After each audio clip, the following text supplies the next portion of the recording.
Hello, everybody. I'm Swarren. This is my wife, Paige, and we are the Walking America couple. We're walking 12,000 miles between each of the 50 states. We do it in segments so that we are north for the summer and south for the winter. We've knocked out 25 states so far since May 16th of 22, and today is day 705. So we're shooting for all 50. We're almost halfway there, but for mileage. And all along the way, we're talking to people about the mind. Primarily, we're talking to them about ways that they have the ability to habituate themselves to healthier thought patterns. And the walk is the reductio ad absurdum, basically, for this. It's the furthest extreme of what you can accomplish if you train your thoughts properly. And we source information from a great number of fields. We approach it very holistically, whether it's contemporary cognitive psychology or it's antiquated philosophies which have withstood the test of time. We're probably talking about it. We make one long-form, meaningful article every day that goes into the depths of it. But we will probably, I don't know how detailed you want to get, it's really up to you, talk about it all day. Maybe we'll start first with that and then move into the bigger, like the adventures that we've seen, the people we've met, that sort of stuff. Yeah? So, most of us identify with our inner monologue. We feel often trapped by the narratives that we're often, it feels like a compulsion, right? We're constantly talking to ourselves and telling ourselves a certain kind of story. But there are ways of altering that.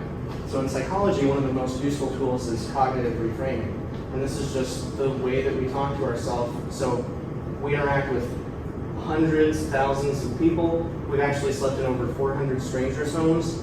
And of course, not everybody is your cup of tea. Typically in those moments, you're finding yourself saying, wow, this person is really annoying. I would like to not be here right now. But you can use that as a red light to instead turn your attention inward and say to yourself, wow, I'm easily annoyed. I should work on that. And you do this for everything. The walk is really useful for this because it subjects you to every kind of element and bit of uncertainty and hardship. You kind of live in a constant state of pain and suffering, and you never really know what's to come. We're rarely planned out as to where we're going to sleep more than a day ahead. And you have to figure out how to deal with that psychologically. If you're under the hot beating sun, you can think about the air conditioning that you want to be in and the ice cream cone you would like to eat. Or you can think to yourself, if this is the most difficult thing that I have to deal with, if this is the hottest day that I go through, every other hot day is going to pale in comparison. And you just constantly are working to change that mental channel. There are some tools that are super useful for this, like the dichotomy of control. And this pops up in a variety of schools of thought. Stoicism is probably the most notable, but it basically goes like this. There are some things that are within our control, and there are some things which are outside of our control. Within our control is everything which occurs internally. Perception, aversion, opinion, judgments, all that sort of stuff. And our inner monologue. Outside of our control is everything else. It could be the culture that we're born into. It could be, what our family thinks of us, or our material welfare, even our physical health. If we desire that the things which are, in the end, outside of our control, we desire that they should be within our control, we are forever going to be a slave to our mind. So we best get to learning how to let go of the desire for that control. Desire plays a huge role. The sorts of things that we're talking to people about.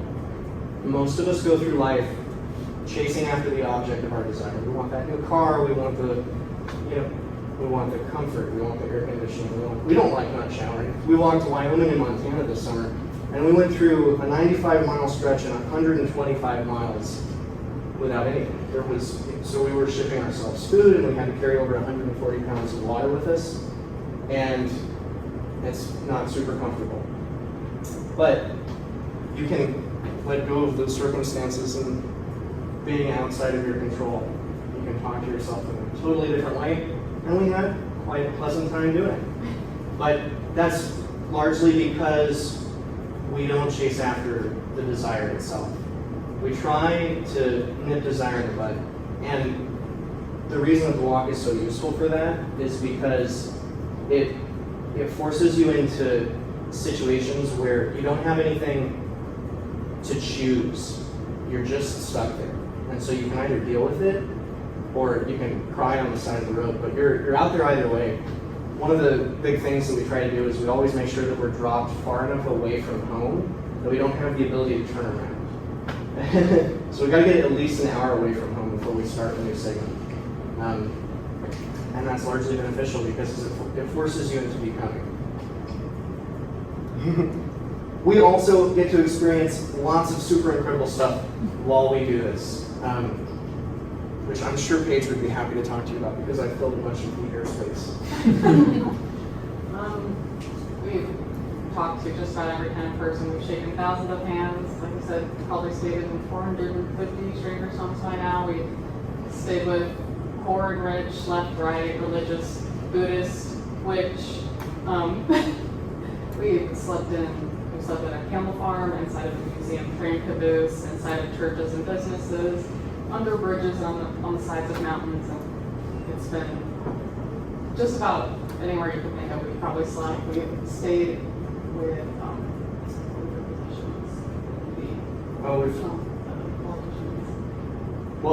we've actually been hosted by dozens of mayors at this point. That's been pretty cool. Chiefs of police and police chiefs. Here in Louisiana, not too long ago, we were hosted by one of your state representatives here. Michael Eccles. Yes, Michael Eccles. He gave us his Airbnb for the night. He gave us a tour of his property. He and his wife are building the new hotel in Monroe. It's going to be Hotel Monroe. And they were incredibly friendly. One of the really cool things about getting to meet such a diverse range of people is that you start to see the common thread that we're all really bound by. That's one of the things that people really gravitate toward our social media for, is that we have a lot of really good stories of these people who have welcomed us in and expressed kindness, and it doesn't have anything to do with them demographically. Homeless people have tried to give us money to help fund the journey.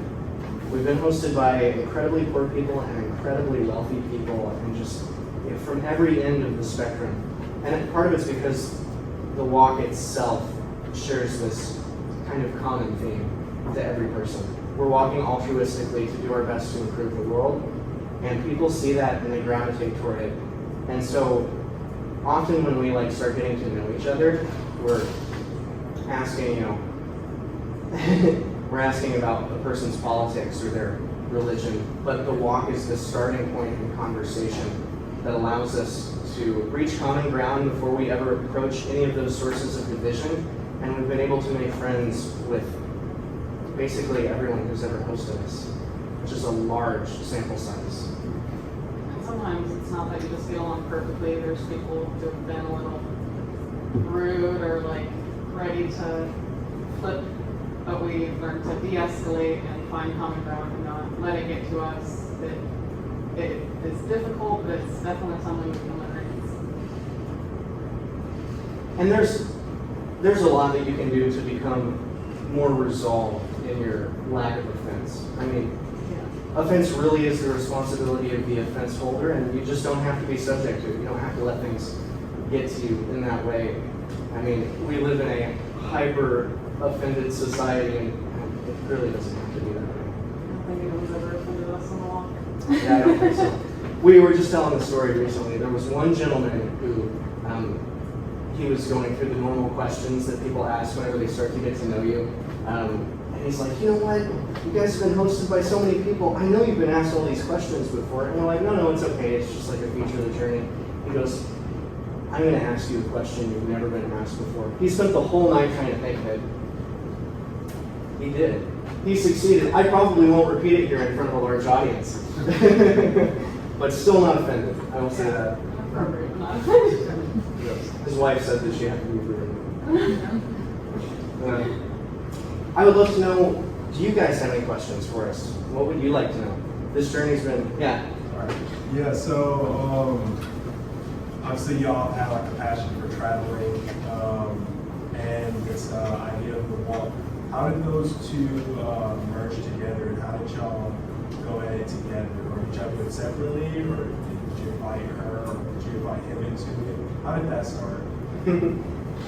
This journey kicked off, not the Walking America couple itself, but it kicked off a little over 7 years ago.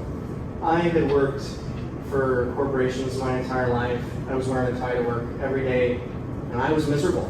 I wasn't rich by any means, but I had enough money to play with, a couple of cars. I never had to worry about like pinching pennies to go eat out. I could do basically anything I wanted to. But I was really miserable, and I hated people. Genuinely. I didn't want to get out and meet people or talk to people or do anything. I wanted to sit in my hidey hole, and I've always been kind of like academically inclined. I like to read a lot, but I had written off a lot of people for being ignorant more than anything. And because I was so miserable, I decided I wasn't going to live my life that way.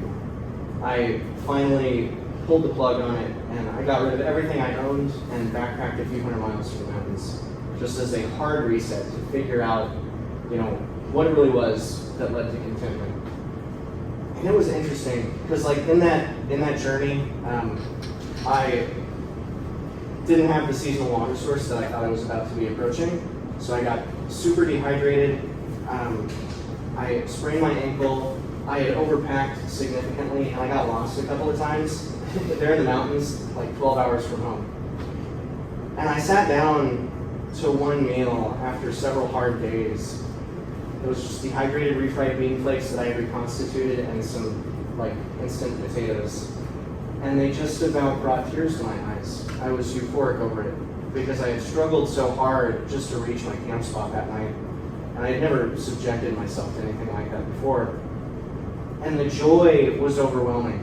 Now, if we think about someone who gets cast away onto a deserted island, you could imagine that if they were to find food or just see a person for the first time after they had been away for so long, that might bring tears to their eyes. But that's something that we can experience for ourselves if we just subject ourselves to the right circumstance. And so it really reveals that happiness is not, and maybe contentment is the better word to use, because I see happiness as an oscillation among peaks and valleys, right? It's the peak among peaks and valleys. Contentment, it's more psychological than it ever is external. And that is really what kicked off my study into the nature of mind. Traveled the States for a couple of years after that. The seasons kicked me out of the mountains, and I bought a van and converted it and traveled mostly the West. Went home to do some work to extend my savings that I was very quickly depleting, and Paige was my waitress. Very early in the meeting, like the third time coming out, he said he should sell everything you own and move into a backpack with me. And it didn't happen right away, but we were on track. I knew from the very beginning that it was going that way. I knew he wasn't going to stay put and live a normal, traditional life. So I decided that van living would be a good stepping stone.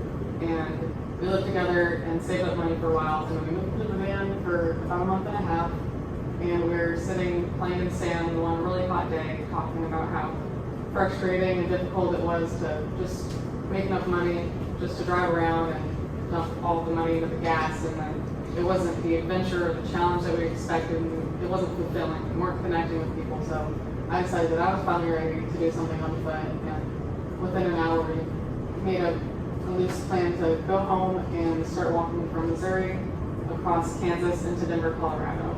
So we began our journey through Kansas during the summer. That was fun. The goal was just to walk to the mountains. That's how it started. And we continued on.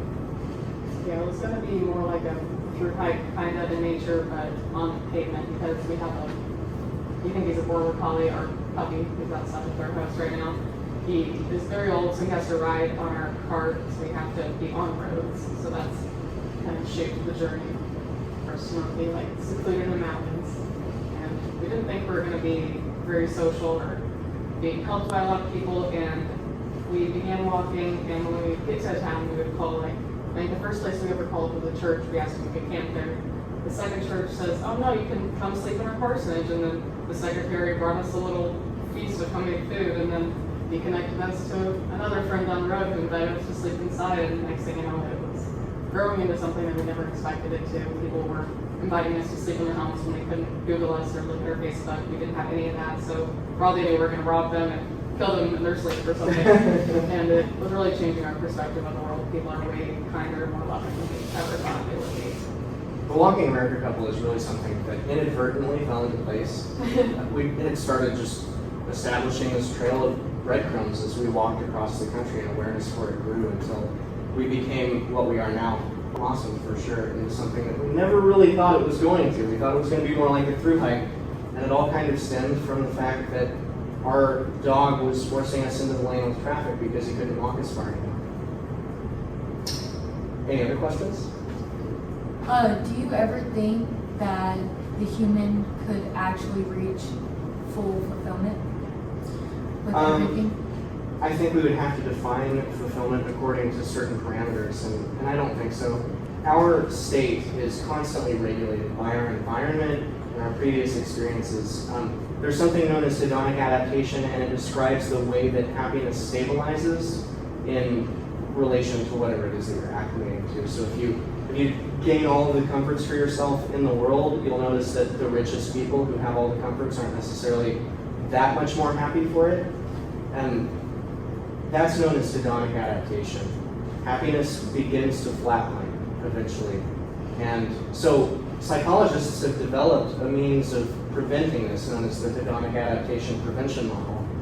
But you're constantly in flux, right? So there's no one thing that you could ever commit yourself to, or no series of things that you could ever commit yourself to that wouldn't eventually stagnate in its ability to satisfy you or fulfill you.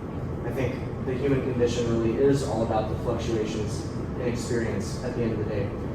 The lows make the highs that much more valuable, and mean that much more. That's kind of the example of the eating the beans and potato flakes, right? It's this little simple nothing that should mean nothing to anyone, and really most people would be disappointed with it, but it's because of what I've been experiencing that led to that state of joy in that moment. Is it related to those studies where they were seeing what actually brings fulfillment and it was charitable acts and things of that nature? Yeah, so practicing gratitude and extending kindness are actually a couple of means of preventing hedonic adaptation. But I think because our brain does this to us in the first place, to actually orchestrate a path that would fluctuate in such a way that you were kind of reaching contentment all the time, it would be really difficult to make that happen. But we try. Always fluctuating. Anybody else? And upward trend. Okay, so what is like your, like since you've been like on the road, like well on foot, but like what's your like favorite story to share, like funniest moment, or it could be like the most awkward moment, or whatever like that, and then also your favorite food that you tried. Oh, funniest and most awkward. I think this couple that hosted us in Montana, most awkward moments, was not weird. So we were talking to them about the way that happiness seems to scale in relation to population density. We wave at everybody on the road, and everybody, many people wave back, but as you get into the more metropolitan areas, you can see that there's a general air of discontent plaguing people, and not as many people are as likely to wave back. It's as though they feel that another human is a tax on them personally. We were talking to them about this, and they had literally moved away from the city. We thought that we were reaching common ground with them because they had moved away from the city to live remotely there in Montana. But they had family still in the city, and it was so strange because they were like, I don't know, I think it's just different for everybody. And then you brought up some studies about what's it called, mouse utopia, and studies that on happiness related to population density, which is pretty much evidence to the thing that we were speculating. And he was like, so what do you think? And they're like, It's time for bed. It's time for bed. You won't be offended if you don't agree. It's okay. It was bizarre. They were well educated, very normal people, but they just didn't, I don't know. Just easily offended. Yeah, I think that was the thing that happened. And then you said, what was the other one? Like favorite food you tried, or favorite state you've been in, but I'm just kind of interested in like the food. There was a dish in Georgia. I described it to someone recently, and they said, I think that's like, did they say Cajun or something Louisiana style? It was a New Orleans inspired pasta dish, Okay. but we had it in Bainbridge, Georgia, by this really fancy restaurant. Yeah, they had like shrimp and sausage, and it was like a garlic wine something sauce. It was That was what. favorite state. Probably Wisconsin still. I really like Wisconsin. It's like low key, just being super awesome there. Nobody ever Yeah. talks about Wisconsin. The people are friendly. The land's pretty decent. What's your ultimate goal? And then when you do finish, what's your plan after? The overarching goal, like something beyond just. Yeah, instead of just finishing walking the 50 states, like what's the goal of that? Like, I guess the bigger picture? I would like to, like for us, we want to talk to people about meaningful things for the rest of our lives. The walk is a means of advertising really well because it generates a lot of interest really fast. But we would like to create a stable foundation for us to continue to talk about that kind of stuff long after the walk. And we want to, I mean, basically, we want to hit the world as hard as we can with what we got. The back of our shirts, they say, change the inside, change the outside. Most people want to fix the world through external means by seeking control over the things that they think people ought or ought not to be doing. But if you imagine a world in which everyone turned their attention inward and they just worked on becoming the most open-minded, least judgmental, best version of themselves that they possibly could, the world would naturally drift in a better direction. It would, I think, get far closer to the world that we all dream of without the same kind of resistance that occurs when we try to get our fingers in everyone's business first. Before we even are happy to live with ourselves, right? Many of us don't even like to be in a room alone by ourselves without a phone. Yeah, I mean without distraction from the interminable nagging voice inside of our head. Might homestead one day. We would like to do will that. probably homestead one day, just don't know when exactly. Probably continue with different adventures. We talked about hiking the whole Mississippi or something like that, or hiking the Pacific coast. Pacific Crest Trail. Trail, yeah. We do have the aim of, at some point after the journey, we will probably be a little hermetic for a while and just socially isolate a bit. It's very hard to stay centered when you have the opinions of so many people from social media and even just the faces that you see behind the wheel of the people that you're reading at all the time, pressing in on you all the time. Just to get away from that and retreat into the wilderness somewhere for a little bit.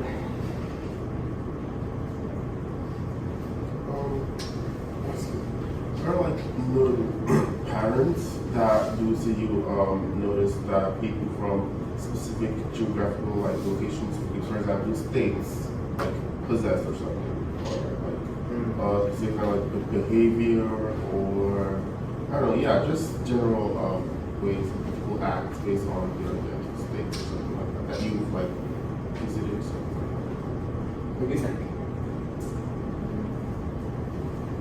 The way that people are friendly has a different flavor, for lack of better words, in some areas. Wisconsin, I think we often say first, that comes to mind about our favorite state. It felt so genuine, like there were no ties, no expectations. I don't know if I should target the state specifically and say its name. Some places have a little more, like, aren't we so hospitable here? A little bit of pride to it. Not here, just thinking of other states, but The pride that comes with Southern hospitality, no offense to anybody in Louisiana, you guys have been incredibly hospitable. The pride that comes with the hospitality taints the kindness. yeah. That's something that, it's like, I don't know, it just muddies it a little bit. It creates judgment for other places. Like we did some southern states and then we went to another area and they're like, oh, they're not very hospitable over there. They don't have that southern hospitality. We're getting some comments like that. It's definitely not as genuine feeling. Some places are more or less welcoming of outsiders, maybe not for the reasons that you might think. It's not that they're just generally not friendly. We went to, we did Wyoming and Montana this summer. You guys have that.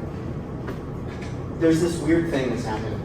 A bunch of people from California and some of the wealthier states, there's been an influx of them over to Montana. And it's driven the property prices and the property taxes up astronomically in a way that just seems totally unreasonable. And the problem is that these multi-generational ranchers that have been there like practically since the inception of America, they're getting kicked out because the price of beef has not quadrupled or more in the last several years, but their property prices have gone up tremendously. One family that hosted us, they had bought their house and like half acre for about $40,000 back in the 90s, and it's now worth $600,000. Not because it's any different, but because that's just how much the property prices up there they've climbed, they've skyrocketed. And so, Like back to mountain or something. yeah. Like the dry grass. So they look at outsiders and they're not very welcoming. They don't want anybody else in their state. And some other states are experiencing this same problem. Places like our walk through Colorado was not quite as friendly, and we speculate that it has to do with there being a lack of community. A lot of people move there, a lot of wealthy people move there. It's expensive. Most of the state, if it's a pretty place, it's expensive. And there's a ton of tourism also. And for some reason, tourists seem angry all the time. I don't understand why, but they don't often wave back. They're trying to have a good time right then, right there. I don't have a question, but I just wanted to say, like, I'm really proud of y'all for, like, just embracing who y'all are, or not being scared to go out on the journey, or just to live differently. And I share that passion of traveling, and what I want to do in my career isn't, like, straightforward or generic. Not saying that those are bad, but that's just not me. And sometimes I struggle with that, like, I want to go to a different country, or I want to go here and doing these things. And so just seeing y'all like do it, and really the mental side behind it, expectation, and just being grateful. Like what you said about reaching your camp, your base, you're hiking like that, struck a nerve. I went on this hike, and I had to hike up, like, man, I had to hike up like 14,000 feet, then walk down, and then have to go back up. It was like a 9-hour, 10-hour hike. When I got back, I was just happy to be there, and I was cold, and I was just happy to be there. And so, what I'm trying to say is it's really cool to see like y'all go out and achieve the dream that y'all have. And so, I encourage y'all to keep doing that, and encourage each other as well. This is really happy to see. I don't have all the words, but I'm just like really happy to see that. Thank you so much. That means a lot. Yeah. Seriously. Also, I love the part where you mentioned that just being like to like a normal like corporate job, so it's kind of like gets boring because it's like monotonous like thing that you do every day. You like get tired of it. Because as someone who I have like a lot of hobbies, if I'm just doing one thing, I'm gonna feel like so miserable. Like I'm not gonna want to do just focus on one thing like my entire life. Because you just mentioning about like you wanted to do something else aside just like work at a corporate job, but stuck with me because that's also how I think. I've thought about like having at least 2 other like side like either hobbies or side hustles while working at a corporate job. Because just going to work, clocking in, clocking out every day, it's gonna be really, really sad. So that's really something that's stuck in me. Yeah, I think it's all about balancing what's fulfilling for you, or trying to find a way to get back to your community. Maybe if your job isn't super exciting, having that balance with your hobbies and things that make you happy. I think one of the things we really want to deliver to people with our message is that it's not the time that's important. It's not the stuff that you get with the time that you're giving to somebody else that's important. The only thing that's truly valuable in life are the experiences that we have. That's what we're all searching for in the pursuit of money, is to be able to buy the things that are supposed to supply us with the experiences that we want. But oftentimes we get involved in this sort of illusory pursuit where you might get the nice shiny thing, but then because of hedonic adaptation, the newness wears off. And even though it took you a year to finally purchase it, it doesn't even provide you with 2 weeks worth of enjoyment. It's always worth shooting for experience and fulfillment and meaning over anything else. That's all that really matters in life. Began the walk with like $200 and the faith that it'll work out. Some of the most memorable moments were hanging out together alone under the road. Happiness is very counterintuitive. Yeah. I didn't know it was going to turn out that way. Anybody else? One more. Yeah. So I don't know, maybe you've noticed Louisiana's like super flat. Yeah. But how do the challenges differ between the flat ground and then when you're going up and down hills like northeast or whatever? Like Finding places to use the bathroom.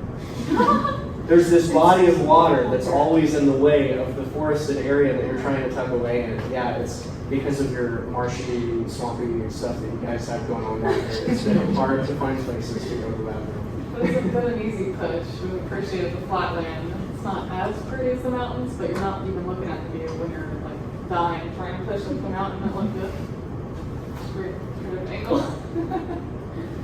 Well, thank you all for having us. It's been an absolute pleasure. Yeah. Thank y'all for coming. Can we take a picture? Absolutely. We'd love to grab a picture. You guys Take a too. group picture. This content is made possible by the better nature of appreciative individuals. If you want to support our work, you can donate at walkingamericacouple.com and help us change the outside by changing the inside.